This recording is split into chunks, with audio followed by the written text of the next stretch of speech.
안녕하세요. 민쌤의 아무나 배우고 아무데나 써먹는 아무 역사 시간입니다. 2학년 여러분 잘 지냈나요? 오늘은 신라 사회의 동요와 후삼국의 성립에 대해서 살펴보도록 하겠습니다. 교과서는요.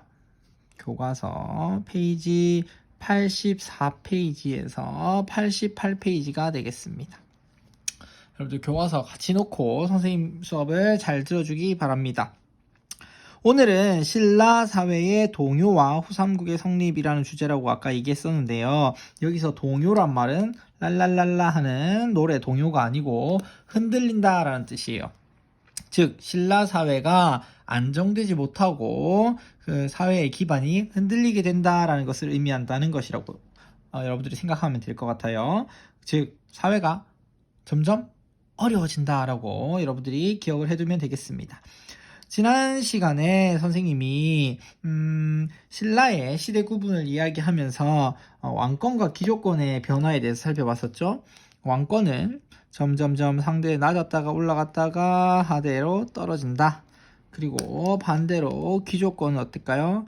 높았는데 낮았다가 다시 올라간다라고 얘기했었는데 귀족 그리고 왕 이렇게 선생님이 이야기를 했었죠.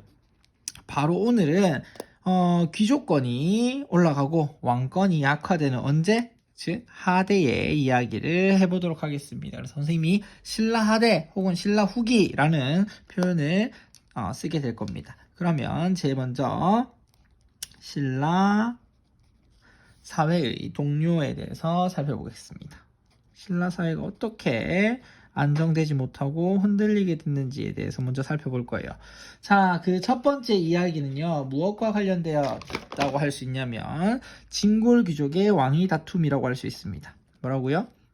진골 귀족의 왕위 다툼. 왕위를 놓고, 왕이 앉는 자리를 놓고 권력 다툼을 했다라는 거예요. 제일 먼저 보면요. 8세기 후반부터 8세기 후반부터 소수의 진골 귀족, 아주 적은 수의 소수의 진골 귀족에게 권력이 집중되는 현상이 벌어집니다. 자, 이렇게 되면 어떻게 되느냐? 왜 너희만 정치 권력을 많이 가져? 왜 너희만 잘 나가? 우리는 어떻게 하라고 하면서 나머지 진골 귀족들이 어떻게 될까요? 그렇죠. 비판을 하면서 진골 귀족층이 분열되는 형태를 보이게 되겠죠. 그래서 이렇게 문제가 생기기 시작한 겁니다. 그런데 특히 왕이 만약에 권력이 강하고 왕이 딱 중심을 잘 잡으면 귀족이 좀 분열돼도 크게 상관이 없는데 문제는 해공왕이라고 하는 왕이 어린 나이에 즉위하게 돼요. 왕위에 오르게 됩니다. 그러니까 이제 왕이 별로 힘을 못 써요. 그러니까 어떻게 되겠습니까? 그렇죠. 밑에 있는 귀족들이 자신들이 권력을 많이 차지하기 위해서 권력 다툼이 본격화되는 형상을 보이게 됩니다.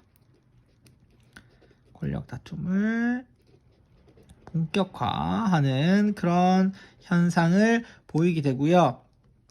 또한 이 시기에는요. 귀족들의 반란이 많이 일어납니다.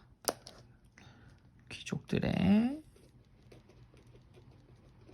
반란이 증가하게 된다. 왜냐하면 이 귀족들이 왜 너희만 같은 진골인데 왜 너희만 왕이 되지? 우리도 왕이 되고 싶어. 우리도 권력을 많이 갖고 싶어. 라고 하면서 각지에서 반란을 일으켜서 왕위 다툼을 벌이는 거예요. 그냥 단순히 권력을 가지고 내가 정치를 좀 더 하고 싶어 이렇게 해서 싸우는 거면 괜찮은데 서로 왕이 되려고 하니까 기존에 왕이 있던 사람이 조금 빈틈이 있어 보인다 하면 쳐들어가서 죽이고 자기가 왕이 되고 그리고 좀 있다가 다른 애들이 쟤도 왕이 되는데 나는 왜 왕을 못해? 하면서 또 기다렸다가 좀 왕권이 약해지고 힘이 없다 싶으면 또 들어가서 죽이고 왕이 되고 이런 식으로 진행이 되는 거였죠. 그러니까 굉장히 사실은 문제가 크다고 할 수 있습니다. 그래서 150여 년간 선생님 15년이 아니고 150여 년간 약 20여 명의 왕이 교체가 됩니다. 여러분들 교과서 85페이지에 주제 탐구를 한번 보면요. 그 당시 왕위 다툼을 나타내는 사료하고 오른쪽에 그 왕의 계보도가 나와 있어요. 해공왕 765년부터 780년까지 있었죠. 그 다음에 왕이었던 선덕왕은 5년밖에 못 있었어요. 그리고 다음에 원성왕은요. 그렇죠. 조금 오래 가는가 싶었는데 중간에 보면 애장왕 9년 했죠. 흥덕왕 몇 년 했습니까? 10년. 민해왕 1년. 심지어 신무왕의 경우에는 그 해만 왕이었고 왕이 또 바뀌는 이런 경우도 있었습니다. 그러니까 왕들이 수명이 오래되지 못하고 자연적으로 늙어서 죽어서 왕이 바뀌는 게 아니라 힘센 놈이 또 와가지고 죽이고 왕이 되고 죽이고 왕이 되고 이런 식으로 아주 혼란한 상황을 이제 만들어 가고 있었다라는 거고요. 두 번째에서는 중앙에서 이렇게 소위 얘기해서 개판인데 지방이라고 가만히 있을 수 없겠죠. 지방의 반란도 굉장히 많이 일어나게 됩니다. 대표적인 게 웅천주의 도독이었던 김헌창이라는 사람이 반란을 일으킨 것입니다. 이 김헌창이라는 사람은요, 아버지가 귀족 출신이었어요. 근데 이 아버지가 이제 왕이 될 뻔했어. 근데 왕이 될 뻔했는데 왕위 다툼에서 졌어요. 그래서 왕이 결국에 되지 못하고 이제 웅천주 쪽으로 오게 되는데, 그러면서 아들이었던 김헌창이 우리 아빠가 왕이 될 수 있었는데 못 됐잖아. 이거 다 무슨 일이야? 힘이 없어서 그래. 힘을 키워가지고 지금 왕을 어떻게 해야 되겠다? 없애버리고 내가 왕이 되겠다. 이렇게 얘기하면서 이제 반란을 일으키는 경우도 있었고요. 또 하나는 당시 우리 저번 시간에 배웠던 해상왕 누구? 해상왕이라고 불리던 해상왕 장보고가 청해진을 중심으로 있었던 장보고가요, 왕위 다툼에 이제 자기도 한 발 끼얹었다가 자기 딸을 왕비로 만들어 보려고 하다가 잘못돼서 암살을 당하는 이런 일도 벌어지게 됩니다. 자꾸 이런 일이 벌어지게 되면 당연히 어떻게 될까요? 그렇죠. 왕권은 약화될 수밖에 없다. 왜? 왕이 오래 자리를 지키지 못하니까 왕이 좀 명예가 안 서죠. 그리고 중앙정부가 지방을 통제할 수 있는 능력, 지방 통제력을 어떻게 된다? 상실하게 되는 거죠. 잃어버리게 되는 거예요. 그러니까 지방에서 반란이 일어나도 이제는 중앙에서 어떻게 컨트롤을 할 수가 없게 된다. 결국 이것은 사회를 어떻게 만든다? 안정되게 만드는 게 아니라 혼란스럽게 만드는 결과를 가지고 오게 됩니다. 자, 귀족들이 이렇게 자기들끼리 왕이 되겠다고 싸우는 동안 백성들은 편할까요? 그렇지 않죠. 백성들은 여전히 힘듭니다.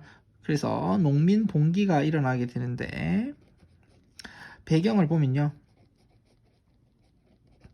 귀족들이 수탈을 많이 해요. 귀족들이 백성들을 괴롭히는 건 여전해요. 거기다가 자연재해도 얼마나 많이 있었는지 몰라요. 지진이라든지 태풍이라든지 굉장한 가뭄이라든지 이런 자연재해로 인해서 흉년이 지속되고 있었습니다. 이렇다고 했을 때 당시 민심이 어떻다고 할 수 있을까요? 굉장히 동요한다. 그리고 불안한 사회가 형성되었다라는 거죠. 그 상태에서 농민들은요, 귀족들의 수탈에 의해서 토지를 잃고 몰락하게 됩니다. 자, 이제 그러면 땅에서 이제 농사 짓고 못 사니까 어떻게 되겠습니까? 그렇죠. 도적이 된다든지 아니면 뿔뿔이 흩어져서 돌아다니는 유민으로 전락을 하게 되기도 합니다. 이런 사회적인 문제가 있게 돼요. 그런데 생각해 보세요. 농민들이 세금을 내는 사람들인데 이 농민들이 토지를 잃고 막 이제 다른 지역으로 간다든지 도적이 된다든지 이렇게 되면 세금을 낼 사람이 없겠죠. 그래서 세금이 잘 안 거치는 거예요. 그래서 진성여왕 시기에 가면 진성여왕 시기에 세금을 막 독촉합니다. 근데 먹고 살 게 없어요. 먹고 살기가 너무 힘든데 자꾸 세금을 내라고 하니까 더 이상 참지 못하고 뭐가 일어나냐면 유명한 원종과 애노의 난이 일어나게 돼요. 그리고 이후에는 적고적의 난, 붉은색 바지를 입었다라고 하는 적고적의 난이 일어나고요. 이 사람들은 심지어 신라의 수도 금성까지 어떻게 한다? 침입하는 이런 형태로 나오게 됩니다. 그러니까 더 이상 참다가 더 이상 참을 수 없어서 백성들이 벌떼처럼 일어났다. 벌봉자예요. 벌봉자에 일어날 기, 벌떼처럼 일어난다라고 해서 봉기라는 표현을 씁니다. 농민 봉기라는 표현을 씁니다. 자, 이렇게 되니까 어떻게 됩니까? 신라는 지방에 대한 통제력을 어떻게 합니까? 완전히 상실하게 되죠. 이제는 진짜 지방에서 무슨 일이 일어나도 완전히 해결해 줄 수 있는 능력이 없어지게 됐다. 그러니까 지방에서는 새로운 힘센 사람들이 등장하겠죠. 그 사람들이 누구냐 하면 바로 호족이라는 사람들입니다. 호족이라는 사람이 등장을 하게 되고 세력을 높이고 있었다라는 것까지 여러분들이 기억을 해두면 될 것 같아요. 이해가 됩니까? 바로 그 다음 이야기, 후삼국에 대한 이야기는 호족의 이야기부터 시작되게 됩니다.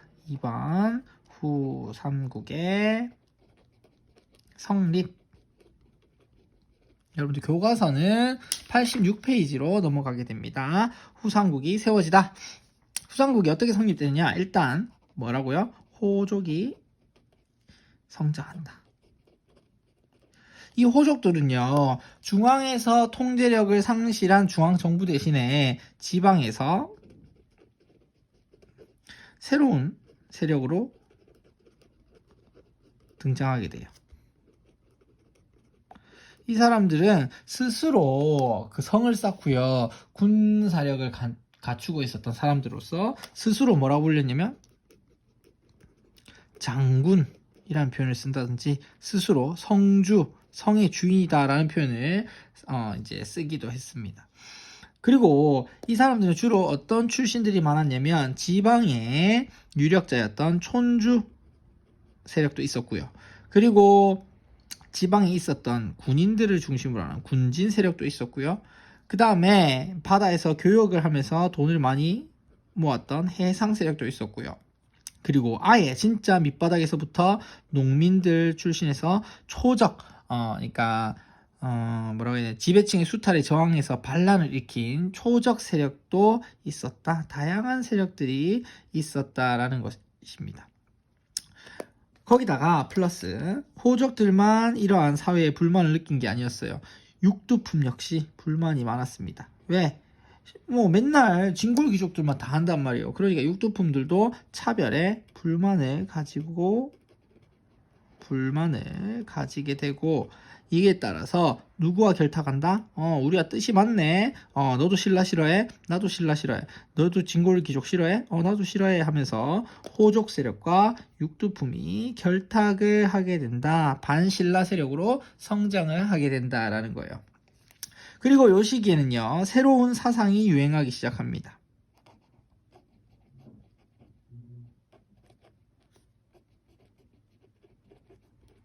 어떤 사상이었냐면 크게 두 가지가 있어요. 선종과 풍수지리설. 선종은요, 우리 지난 시간에 얘기했었습니다. 불교에서 깨달음을 얻는 것이 목표인데 어떻게 깨달음을 얻느냐라고 했을 때, 교종은 경전을 읽고 그것을 낭독하고 이렇게 교리를 공부하고 글자를 읽을 줄 알아야 이제 우리 깨달음을 얻을 수 있다라고 한 반면에, 선종은 참선, 가만히 앉아있다가, 그리고 수양, 그리고 계속 깨달음 얻기 위해서 이렇게 가만히 있다가 갑자기 팍 하고 뭘 깨닫는다? 깨달음을 얻는다. 그러면 뭐 할 수 있다? 부처가 될 수 있다라고 하는 이러한 사상을 강조했어요. 그러니까 글을 몰라도 돼요. 그리고 좀 무식해도 돼요. 자, 중앙의 진골 귀족들에 비해서 좀 학문적으로 부족함이 있었던 호족 세력들한테 아주 잘 맞는 그러한 종교 사상이었다고 할 수 있습니다. 그래서 이러한 이제 선종은 뭐가 된다? 호족의 사상적 근거가 됩니다.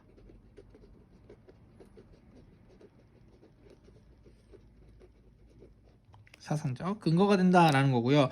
풍수지리설은 여러분들이 잘 알 거예요. 바람풍, 물수, 땅지, 뭐예요?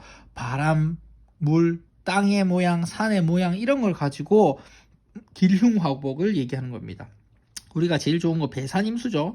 뒤에 산이 있고 앞에 물이 있다 라고 하는 거. 결국에 산과 물을 통해서 우리가 뭘 알 수 있다? 산과 물의 흐름을 통해서 사람이 살기에 아주 좋은지 아주 흉한지 화를 입는지 복을 받는지 이런 것들을 점치는 것이 뭐다? 풍수지리설인데, 이것은 신라 말에 도선이라는 승려가 보급을 하기 시작했어요. 그리고 이러한 것들은 지방의 중요성을 알게 해줍니다. 그러니까 기존에는 서울이죠. 그 당시 수도인 서울 금성을 만을 중요시했는데, 이제는 풍수지리설에 따라서 지방도 산과 물이 아주 잘 돼 있다라고 하면 어떻다? 그렇죠. 지방도 굉장히 좋은 도시가 될 수 있다. 나중에 수도도 될 수 있고 더 큰 도시가 될 수 있다라는 것을 풍수지리설이 사람들로 하여금 생각하도록 만들었던 겁니다. 그러면 이러한 선종과 풍수지리설은 결국 어떻게 될까요? 그렇죠. 후삼국의 성립과 신라의 몰락을 결국에 부추기는 이러한 사상으로 유행을 하게 되었다라는 것입니다. 마지막으로 그러면 후삼국은 어떤 것들이 있었느냐? 후삼국. 자, 일단 신라는요, 영토가 엄청 줄어들게 돼요. 영토가 어떻게 줄어들게 되냐면 수도 금성과 경주죠. 금성과 그 주변 지역으로 축소되게 됩니다. 이제 지방에 대한 통제력을 다 잃었기 때문에 어쩔 수가 없는 거예요. 그리고 후백제가 등장을 합니다. 후백제는 900년에 세워진 나라인데요. 누구? 그렇죠. 견훤이라는 사람이 만들게 됩니다. 견훤은요, 그 서해안 쪽에 이제 해안을 지키던 군진 세력이었어요. 군진 세력이었는데 호족의 지원을 받아가지고 무진주, 당시 지금의 광주죠. 여기를 점령하고 세력을 키워서 완산주의 도읍을 정합니다. 완산주는 지금의 전주인데요. 도읍을 정하고 후백제를 건국하게 됩니다. 그리고 또 하나 후고구려. 후고구려는 901년에 세워지는데요. 송악, 개성을 수도로 했고, 궁예, 우리가 잘 알죠. 여러분들 그 인터넷 동영상이 많이 돌아다닙니다. 누구인가? 누가 기침 소리를 내요? 하면서 아주 그 무서운 내가 미륵이니라 하면서 애꾸눈을 가진 궁예가 송악, 지금의 개성에 도읍을 두고요. 후고구려를 세웠다가 수도를 옮기게 돼요. 어디로 수도를 옮기냐 하면 철원으로 천도를 하고요. 국호를 바꿉니다. 국호를 태봉이라는 이름으로 국호를 변경하게 되는데, 후삼국 여러분 잘 알다시피 그 견훤이나 궁예 모두 다 이제 신라의 반기를 드는 사람들이었고요. 이 집단 후백제나 후고구려는 전부 다 뭐다? 신라에 대해서 적대적인 태도를 가지고 있었다. 그래서 여러분들 교과서 87페이지에 보면 나와있죠. 지도. 신라는 정말 조그만하게 줄어들고요. 후백제와 후고구려, 태봉이 생김으로써 후삼국 시대가 열리게 되고 신라는 압박을 당할 수밖에 없었다. 나중에 이 태봉, 후고구려, 궁예 밑에서 등장하는 사람이 누굽니까? 그렇죠. 후삼국을 통일하게 되는 고려의 왕건이 여기서 등장을 하게 됩니다.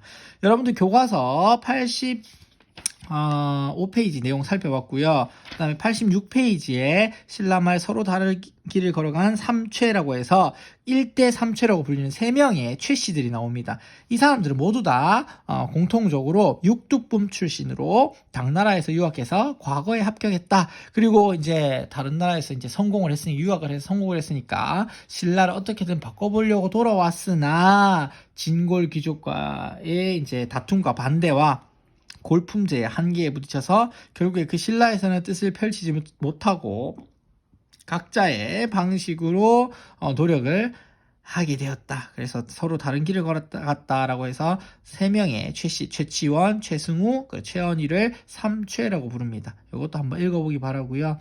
여러분들 그리고 87페이지의 주제 탐구 신라말 새로운 사상 유행 왼쪽에 있는 부처가 따로 있는 게 아니다. 마음이 곧 부처다. 참선과 수양을 통해 뭐죠? 그렇죠. 선종이죠. 오른쪽에 금성은 땅의 기운이 다 했다. 땅의 기운이 흉한 곳에 자리 잡은 인물이 장차 흥한 곳에 자리 잡은 인물이 장차 새로운 세상의 주인이 될 것이다 라고 얘기하는 이것은 풍수지리설이 되겠죠. 호족들은 당연히 이러한 것들을 어때? 그쵸. 의식과 부합하는 선종의 의식은 중앙정부의 간섭을 배제하면서 독자적인 세력을 구축한 이제 호족들의 의식과 부합했기 때문이고 개인주의적이잖아요. 왜냐? 막 이렇게 단체로 하는 게 아니고 내가 개인적으로 참선해서 수양해서 꽉 깨달으면 부처가 될 수 있다라고 하는 개인주의적인 성향은 굉장히 호족들의 독자성과 일치를 했고요. 풍수지리설 또한 수도 중심 의 생각에서 벗어나서 지방의 중요성을 강조한 점이 호족의 환영을 받을 수 있었다라는 것까지 알아두면 되겠습니다. 자, 여러분들 오늘 요 내용까지 공부한다고 고생이 많았고요. 과제는 88페이지에 한 걸음 더 새로운 세력으로 성장한 호족이라고 해서 호족 출신들이 여러 출신들이 있다고 아까 얘기했었습니다. 촌주, 군진, 해상, 초족 세력 이런 것들로 나뉜다고 했었는데 그 글을 읽고 1, 2, 3번 내용을 채워보세요. 그리고 그것을 사진을 찍어서 댓글에 남겨주면 되겠습니다. 특별히 활동해보기 3번은요. 여러분들이 조사하는 건데 많이 조사할 필요는 없고요. 거기 나와 있지 않은 다른 사람 한 명을 선택해서 그 사람에 대해서 간단하게 조사해서 적어주면 되겠습니다. 여러분들 고생 많았고요. 이제 새로운 사회로 넘어갑니다. 바로 고려로 넘어가게 될 텐데요. 다음 시간에는 후삼국의 통일과 통치체제의 정비에 대해서 살펴보도록 하겠습니다. 여러분들 고생 많았고요. 다음 시간에 봅시다. 안녕.